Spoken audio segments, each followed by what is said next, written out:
Então, para finalizar, os mecanismos de transferência de calor, ou seja, são os famosos processos de transmissão de calor. Por exemplo, assim, gente, ó, vamos começar assim. Eu tenho aqui um corpo A e aqui eu tenho um corpo B, ok? Considerando que a temperatura de A está maior que a temperatura de B.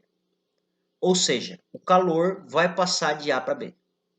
A gente já sabe disso. A questão é, como é que esse calor vai passar de A para B? Existem três formas desse calor passar de A para B. Essas três formas são através do processo de condução, através do processo de convecção ou do processo de irradiação. O professor já vai aproveitar essa figura aqui e já vai adiantar bastante coisa. Ó. Processo de condução ocorre através de molécula por molécula, em meios sólidos. Vai passando, então existem os bons condutores e os maus condutores. Convecção, eu preciso de fluidos, é o processo que acontece em fluidos. Gases, ar, água. Então, sempre o ar quente vai subir e o ar frio vai descer. Sempre. Então, aqui, ó, a água quente vai querer subir e a água fria vai querer descer. Por isso, em lagos, né, piscina e tal, a água gelada sempre está mais no fundo. E o processo de radiação, o processo de irradiação, né, na verdade não é radiação, é irradiação, porque quem irradia, por que chama, porque eu estou corrigindo, porque irradiação, um corpo irradia, ele irradia um tipo de radiação, tá? Então aqui ele acontece através, ele não precisa de fluido, ele não precisa de um meio, né? Ele acontece através basicamente, de ondas ultravioletas, tá? Que é o caso do fogo, por exemplo, ok? Não precisa contato, não precisa nada. Vamos adiante. Isso aqui tudo eu vou deixar para vocês lerem, que o professor já falou a maior parte. Condução. Então, condução térmica é a propagação de calor. Cadê minha caneta aqui? Propagação de calor, que é a energia térmica transmitida de partícula a partícula. Ó, corre em meios materiais. Ok? Ó, aquecimento de objeto metálico, né? Aquecimento de um objeto que se atravessa através de contato com um líquido, com um sólido. Transmissão por condução. Existe uma coisa importante aqui, que é a lei de Fourier. Mais para frente a gente vai ver, mas não custa já eu falar também, que aqui é o seguinte, ó. Por exemplo, tu tens aqui vou desenhar aqui uma barreira assim, tá? E aqui tu tens uma temperatura A e aqui tu tens uma temperatura B. Então o calor vai querer passar de lá para cá, né? Considerando, obviamente, que a temperatura de A seja maior que a temperatura de B, ok? Então, esse calor vai querer passar de lá para cá, de A para B. Só que existe uma coisa no meio. Essa coisa no meio aqui, ó, ela possui aqui uma espessura. Ela possui uma área de contato. Então, esse fluxo, o fluxo de calor é essa letrinha aqui, ó. Ou seja, a quantidade de calor que vai passar por segundo no negócio. Vai depender disso aqui tudo, ó.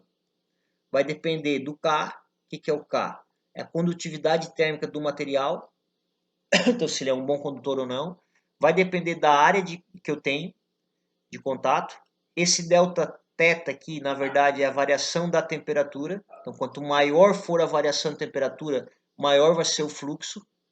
Né? Por exemplo, se aqui estiver bem quente, aqui estiver bem frio, mais rápido vai passar o calor. Conforme esse cara vai aquecendo, esse fluxo vai diminuindo até cessar e chegar ao equilíbrio térmico. E depende daquela espessura ali, que é que ele chama de comprimento longitudinal. Percebam que, né, lembrando, aqui é o fluxo, aqui é a parte toda de cima da equação, aqui, né, ó, condutividade, a área e a variação da temperatura. Tudo aqui é diretamente proporcional ao fluxo, ou seja, maior a área, maior o fluxo. Maior a variação de temperatura, ou seja, maior a diferença de temperatura, maior é o fluxo. Maior é o K, ou seja, conduz mais, maior é o fluxo. E aqui embaixo a espessura, então, inversamente proporcional. Então, ó, quanto menor a espessura, maior vai ser o fluxo. É uma coisa meio óbvia até, né? Aqui, ó, processo de irradiação. Aqui já está correto, ó, já está escrito correto, né? Processo de irradiação. Quem irradia, irradia algum tipo de radiação, tá? Por isso o processo chama irradiação. Acontece através de ondas eletromagnéticas, raios infravermelho, tá? Então, que atravessa inclusive o vácuo. Ainda bem, graças a Deus, né?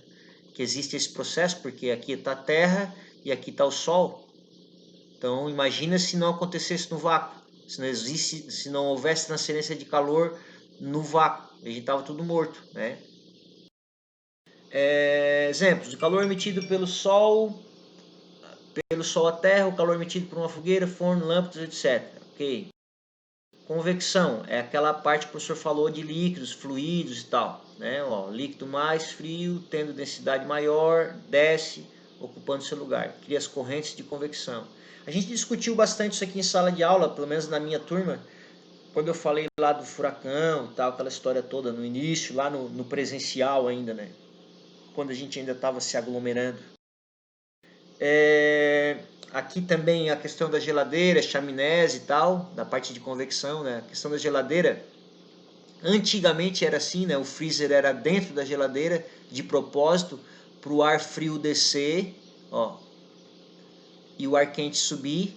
Então sempre o freezer era em cima para aproveitar essa convecção natural aqui para economizar energia.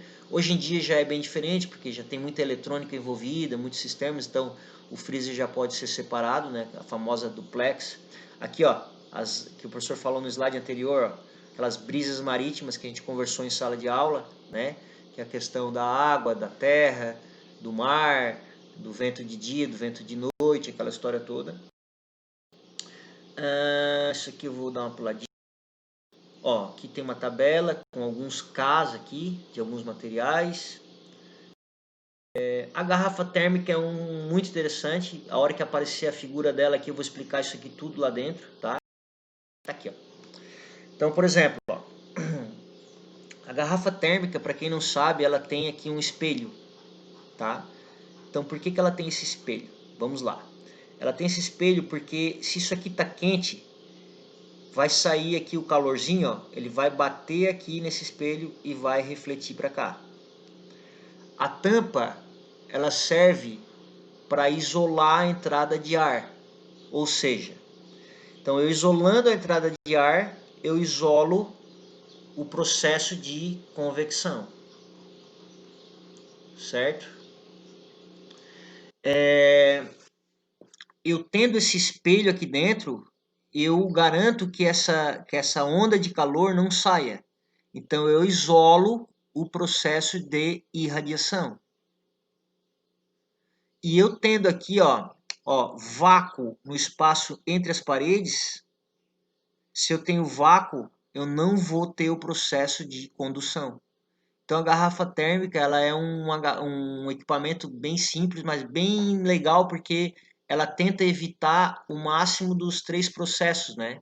Só que ela não consegue, a gente sabe que ela não consegue, principalmente por causa da tampa, né? Porque para te tirar o líquido daqui de dentro vai ter que entrar ar. Então essa troca aqui é que vai esfriando esse líquido aqui dentro. Então não existe garrafa térmica perfeita, né?